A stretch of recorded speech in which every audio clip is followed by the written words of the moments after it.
بسم اللہ الرحمن الرحیم۔ واقعہ حضرت یوسف علیہ السلام کی پاک دامنی اور صبر کی آزمائش کا۔ قرآن مجید کی سورۃ یوسف میں حضرت یوسف علیہ السلام کی کہانی ایک مکمل درس زندگی پیش کرتی ہے۔ اس واقعے کو زیادہ تفصیل سے بیان کیا جا رہا ہے تاکہ اس سے جڑے اہم نکات واضح ہو سکیں۔ حضرت یوسف علیہ السلام کی زندگی کی ابتدا۔ حضرت یوسف علیہ السلام حضرت یعقوب علیہ السلام کے بیٹے تھے اور اپنے بھائیوں میں سب سے زیادہ محبوب تھے۔ آپ کی خوبصورتی اور نیک صفات کی وجہ سے بھائیوں نے آپ سے حسد کیا۔ ان کے حسد نے انہیں اتنا اندھا کر دیا کہ انہوں نے حضرت یوسف علیہ السلام کو کنویں میں پھینک دیا اور والد سے جھوٹ بولا کہ یوسف کو بھیڑیا کھا گیا۔ اللہ نے یوسف علیہ السلام کو کنویں سے نکالا اور غلام کے طور پر مصر کے قافلے کے ہاتھوں فروخت ہونے کے بعد آپ عزیز مصر کے محل میں پہنچے۔ عزیز مصر کی بیوی کا فتنہ۔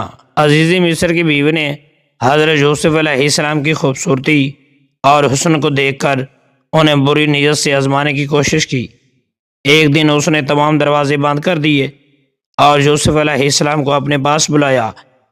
اس موقع پر حضرت یوسف علیہ السلام نے نہایت مضبوطی سے اللہ کی بے پناہ مدد مانگی اور فرمایا، اللہ کی بے پناہ وہ میرا رب ہے، اس نے مجھے بہت اچھی جگہ پر رکھا ہے، بے شک ظالم کامیاب نہیں ہوتے۔ حضرت یوسف علیہ السلام نے گناہ کے ماحول سے نکلنے کی بھرپور کوشش کی اور دروازے کی طرف دوڑے، لیکن عزیز مصر کی بیوی نے ان کا کرتا پیچھے سے پکڑ لیا، جس کی وجہ سے وہ کرتا پھٹ گیا۔ گواہی اور حق کی فتح۔ اس دوران عزیز مصر کمرے میں آ گیا اور صورتحال دیکھ کر حیران رہ گیا۔ عزیز کی بیوی نے فوراً یوسف علیہ السلام پر الزام لگا دیا کہ وہ اس پر بری نیت سے قابو پانے کی کوشش کر رہے تھے، لیکن اللہ تعالیٰ نے ایک گواہ کے ذریعے حضرت یوسف علیہ السلام کی بے گناہی ثابت کر دی۔ گناہ نے کہا، حضرت یوسف علیہ السلام کا کرتا اگر آگے سے پھٹا ہو تو وہ قصوروار ہیں، اور اگر پیچھے سے پھٹا ہو تو عورت جھوٹ بول رہی ہے۔ جب دیکھا گیا تو کرتا پیچھے سے پھٹا ہوا تھا، جس سے حق واضح ہو گیا اور حضرت یوسف علیہ السلام پاک دامن ثابت ہوئے۔ خواتین کے اجتماع کا امتحان۔ جب عزیز مصر کی بیوی کا یہ فعل مصر کے لوگوں میں مشہور ہوا تو اس نے اپنے آپ کو صحیح ثابت کرنے کے لیے ایک چال چلی۔ اس نے شہر کی خواتین کو بلایا اور اس کے سامنے حضرت یوسف علیہ السلام کو پیش کیا۔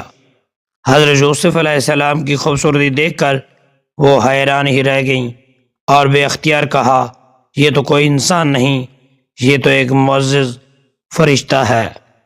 سورۃ یوسف آیت نمبر 31۔ حضرت یوسف علیہ السلام کا جیل جانا۔ عزیز مصر کی بیوی نے اپنی ناکامی دے کر حضرت یوسف علیہ السلام کو دھمکی دی کہ وہ اگر اس کی خواہش پوری نہ کریں تو انہیں جیل میں ڈال دیا جائے گا۔ حضرت یوسف علیہ السلام نے اللہ سے دعا کی، اے میرے رب، جیل مجھے اس سے زیادہ پسند ہے جس کی طرف یہ عورتیں مجھے بلا رہی ہیں۔ سورۃ یوسف آیت نمبر 33۔ اللہ نے حضرت یوسف علیہ السلام کی دعا قبول کی اور آپ کو جیل میں ڈال دیا گیا۔ جیل میں بھی آپ نے صبر کا مظاہرہ کیا اور لوگوں کو اللہ کا پیغام پہنچاتے رہے۔ سبق۔ حضرت یوسف علیہ السلام کا یہ واقعہ ہمیں کئی اہم سبق دیتا ہے۔ نمبر 1، پاک دامنی اور گناہ سے بچنا۔ گناہ کے موقع پر بھی حضرت یوسف علیہ السلام نے اللہ کی رضا کو ترجیح دی۔ نمبر 2، آزمائش میں صبر کا مظاہرہ کیا اور اللہ تعالیٰ کی ذات اقدس پر توکل کیا۔ نمبر 3، اللہ کی مدد پر یقین کیا۔ حضرت یوسف علیہ السلام نے ہر موقع پر اللہ سے مدد مانگی اور اللہ نے انہیں کامیابی عنایت کی۔ یہ واقعہ ہمیں سکھاتا ہے کہ دنیا کی آزمائش میں بھی اللہ تعالیٰ کی ذات اقدس پر یقین رکھنا چاہیے۔ گناہوں سے ہمیشہ بچنے کے لیے ہر ممکن کوشش کرنی چاہیے۔ اللہ تعالیٰ پاک دامن اور صابر بندوں کو ہمیشہ عزت اور کامیابی عطا کرتا ہے۔ دوستو، آج کی ویڈیو بس یہیں تک تھی۔ امید ہے آپ کو ویڈیو اچھی لگی ہوگی، تو مجھے اجازت دیجیے۔ اللہ نگہبان۔